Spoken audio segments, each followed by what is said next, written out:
adalah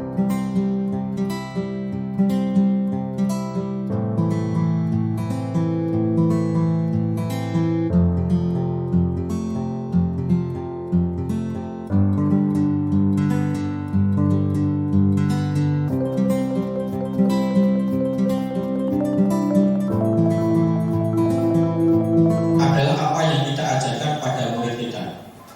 Ya, Bapak Ibu pada saat pendahuluan tentunya akan memberikan paparan.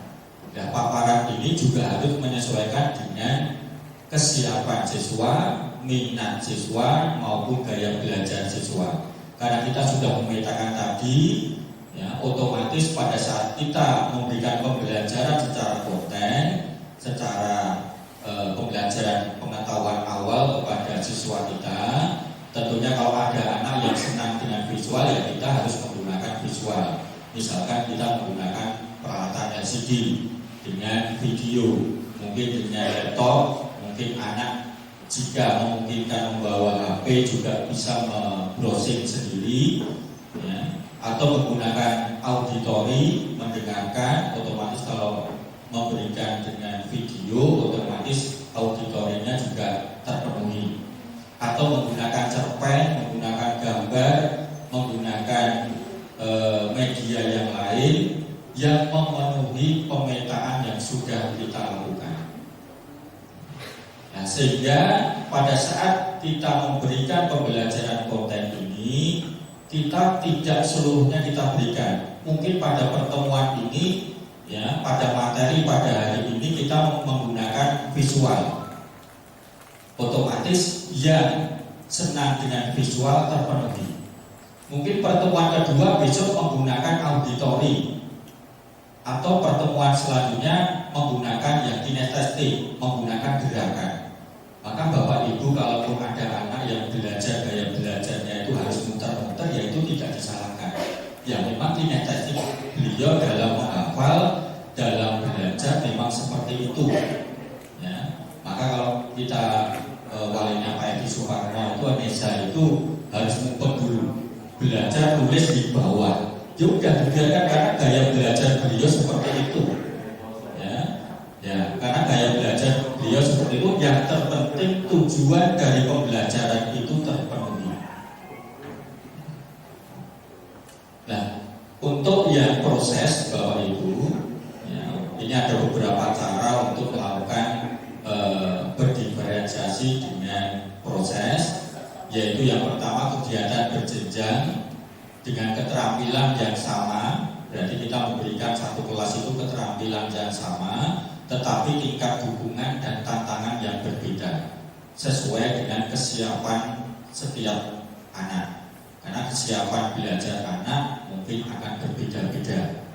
Ya, mungkin anak pada saat materi ini dia sudah belajar di rumah, sudah membaca, otomatis dia sudah siap dibandingkan mungkin anak yang belum mengetahui apa-apa. Tetapi yang belum mengetahui ini nanti diharapkan dia akan termotivasi dan lebih mendapatkan dari ilmu yang kita berikan. Yang sudah siap, otomatis dia akan mendapatkan dukungan dan tantangan yang lebih menantang lagi.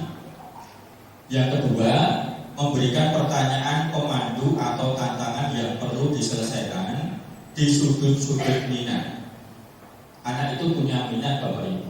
Misalkan kita ada tugas mengarang, anak itu kita berikan kebebasan untuk menyelesaikan tugas sesuai dengan minat beliau.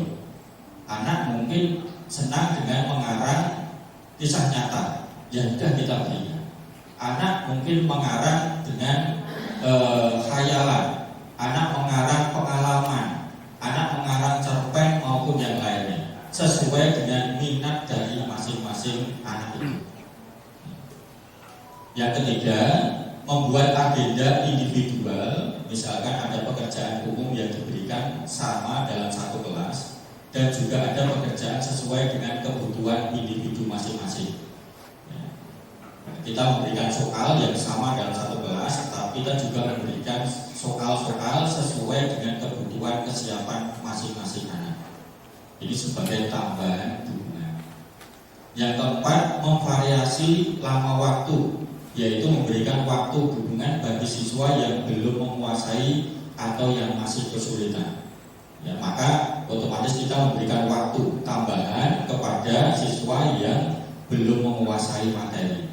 Atau sebaliknya, mendorong murid yang cepat untuk mengejar topik secara mendalam, sehingga lebih mendalami dari topik yang kita berikan atau materi yang kita berikan. Dan yang terakhir, mengembangkan kegiatan bervariasi, yaitu mengakomodasi semua gaya belajar, baik visual, auditori, kinestetik. Kalau saya lebih senang yang nomor 5, karena kita lebih bebas. Misalkan ada proses, anak-anak mengerjakan sesuai dengan, kalau kelompok atau individu, anak-anak akan bebas, mereka akan lebih membuat YouTube, ya udah, karena visual. Anak-anak lebih senang dengan auditori atau rekaman suara, bercerita, intinya sesuai dengan materi yang kita berikan, sesuai dengan tujuan pembelajaran yang kita berikan. Intinya adalah dalam bentuk produk yang bisa ditampilkan atau ada wujudnya. Nah, sekarang masuk untuk kompetensi sosial dan emosional. Ya, ini masuk ke modul 2.1, 2.2. Ya, bahwa sosial dan emosional ini kita juga masukkan pada RPP ataupun modul ajar. Selain berbeda, ternyata murid-murid pun mengalami situasi yang sama. Mereka dihadapkan dengan berbagai tantangan untuk dapat menyesuaikan diri dengan pertumbuhan dan perkembangan dirinya. Selain tugas-tugas akademik, mereka juga harus mampu menyesuaikan diri dengan perubahan fisik, hubungan dengan teman sebaya, mencapai kemandirian dan tanggung jawab diri dalam keluarga dan masyarakat, menyiapkan rencana studi, karir, dan lain-lain. Ternyata anak-anak kita juga, maaf kata kasarnya, adalah negatifnya adalah stres, karena tuntutan akademik dia harus sosialisasi, maka tingkat emosional ini juga perlu kita perhatikan dalam pembelajaran berdiferensiasi. Ya, pembelajaran sosial emosional diantara bertujuan memberikan pemahaman, penghayatan, kemampuan untuk mengelola emosi, menetapkan dan mencapai tujuan positif, merasakan dan menunjukkan empati kepada orang lain, membangun, mempertahankan hubungan yang positif, dan yang terakhir membuat keputusan yang bertanggung jawab. Ternyata dari kelima inilah yang menjadi kompetensi emosi dan sosial emosional. Ini yang nanti harus masuk, ya tidak semuanya seperti tadi, ya paling tidak ada salah satu atau dua masuk dalam RPP maupun dalam modul. Nah, Bapak Ibu yang kami tunjukkan beberapa RPP maupun modul. Ya, ini masih dalam bentuk RPP, berarti kurikulum 2013 yang di dalamnya sudah ada profil pelajar Pancasila. Otomatis kita harus menuju ke sana. Ada 6 profil pelajar Pancasila dan tidak semuanya harus tercantum di dalam RPP. Ya, yaitu beriman dan bertakwa kepada Tuhan Yang Maha Esa, itu paling tidak harus muncul karena kita di sekolah yang Islami. Kedua, gotong royong, mandiri, kreatif, bernalar kritis, dan berkebinekaan global. Nah, ini KSP-nya, kompetensi sosial emosional, juga muncul di sini berhubungan dengan sosial. Berdiferensi, ya, kesiapan siswa. Ini ada konten, ada proses, dan juga ada program. Bapak Ibu yang kami hormati, ketiga ini, diferensi konten, proses, program, juga tidak harus satu pertemuan, karena juga mengingat waktu. Kalaupun yang guru mapel yang mengajar 1 jam 40 menit, datangnya sudah berjalan dan sebagainya, kita tidak membayangkan kalau kita ketiga diferensiasi harus dilaksanakan secara bersamaan.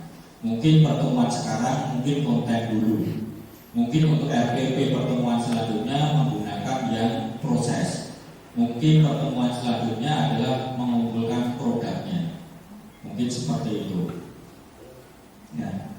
Mungkin dalam bentuk modul. Ya, ini modul ajar untuk kelas 7 nanti Bapak Ibu. Modelnya nanti otomatis masih beragam. Ya, ini kami ambil salah satu contoh modul ajar. Ya, di dalamnya kita nanti untuk matematika fase D. Ya, fase D itu ada 5 materi Bapak Ibu. Kalau di matematika 5 materi 5 bab ini juga di kelas 7 diberikan, kelas 8 diberikan, kelas 9 diberikan. Semua tergantung dari sekolah. Monggo nanti Pak Harjanto selaku Ketua IKSM untuk yang bagian kurikulum bisa berbagi apakah ini kesepakatan dari IKSM disamakan semuanya, baik kelas 7, 8, 9, 5 materi ini diberikan di fase semua, atau 2 materi diberikan di kelas 7, 2 materi di kelas 8, 1 materi di kelas 9. Monggo nanti kita sebagai guru juga mengikuti dari IKSM. Kalaupun diserahkan di sekolah, maka nanti juga dari GMP sekolah. Nah, ini muncul profil pelajar Pancasilanya juga muncul. Nah, terus untuk sarana prasarana.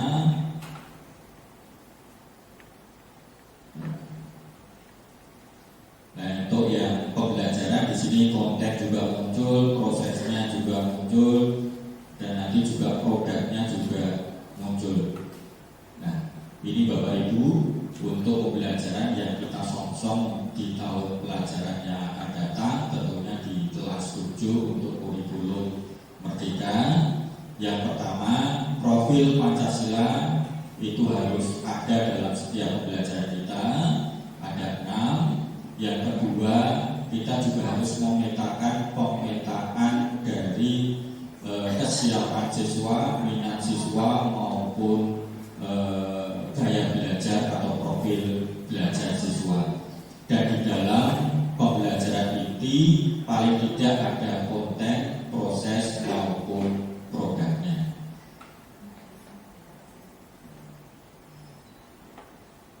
Dan masuk untuk yang modul 3 Bapak Ibu, kami loncat ya, untuk menyingkat waktu ya, bahwa untuk modul 3 tuntutan guru produk itu harus mempunyai program aksi nyata, maka yang berhubungan dengan modal aset. Modal aset di sini ada 7 Bapak Ibu. Modal manusia, sosial, fisik, lingkungan, finansial, politik, agama, dan budaya.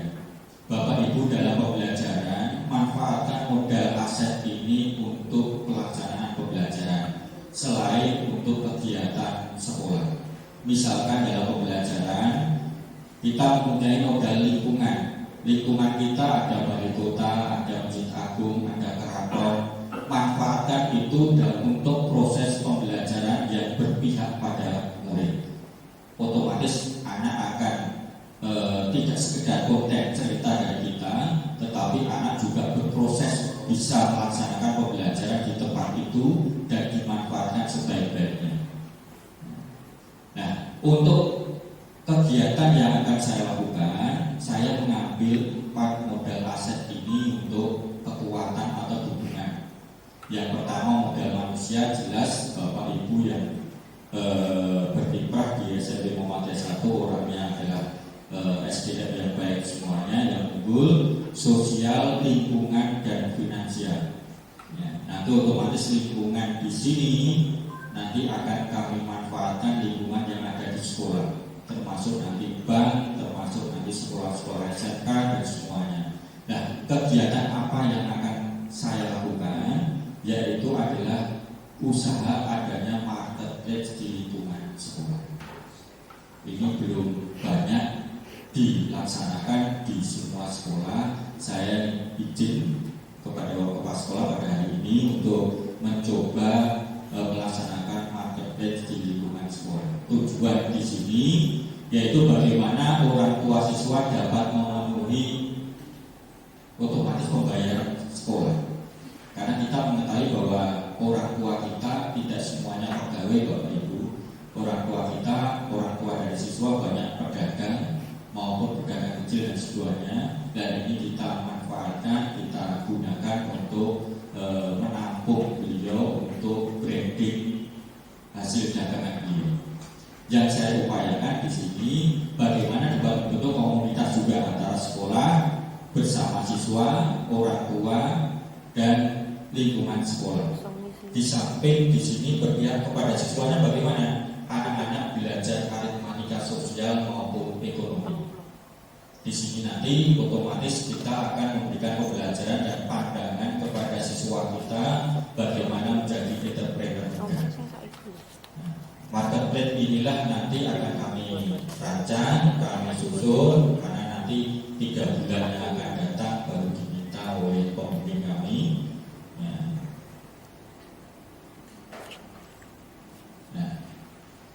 Dan mencoba nanti kami sifatnya nanti yang sederhana dulu, ya. Dalam artian kami akan riset terhadap orang tua yang punya dagangan, termasuk bapak ibu guru, siswa yang mungkin sudah belajar berdagang online dan semuanya. Barang-barang itu nanti akan kami masukkan dalam marketplace, tetapi bukan kami yang menjualkan, kami mempromosikan, tetapi nanti hubungan di sana langsung berhubungan kepada penjualnya. Bukan kami yang menjualkan, barang bukan dari kami yang tidak menerima uangnya, tetapi kami sifatnya menawarkan, sehingga nanti di sana langsung berhubungan dengan si penjual.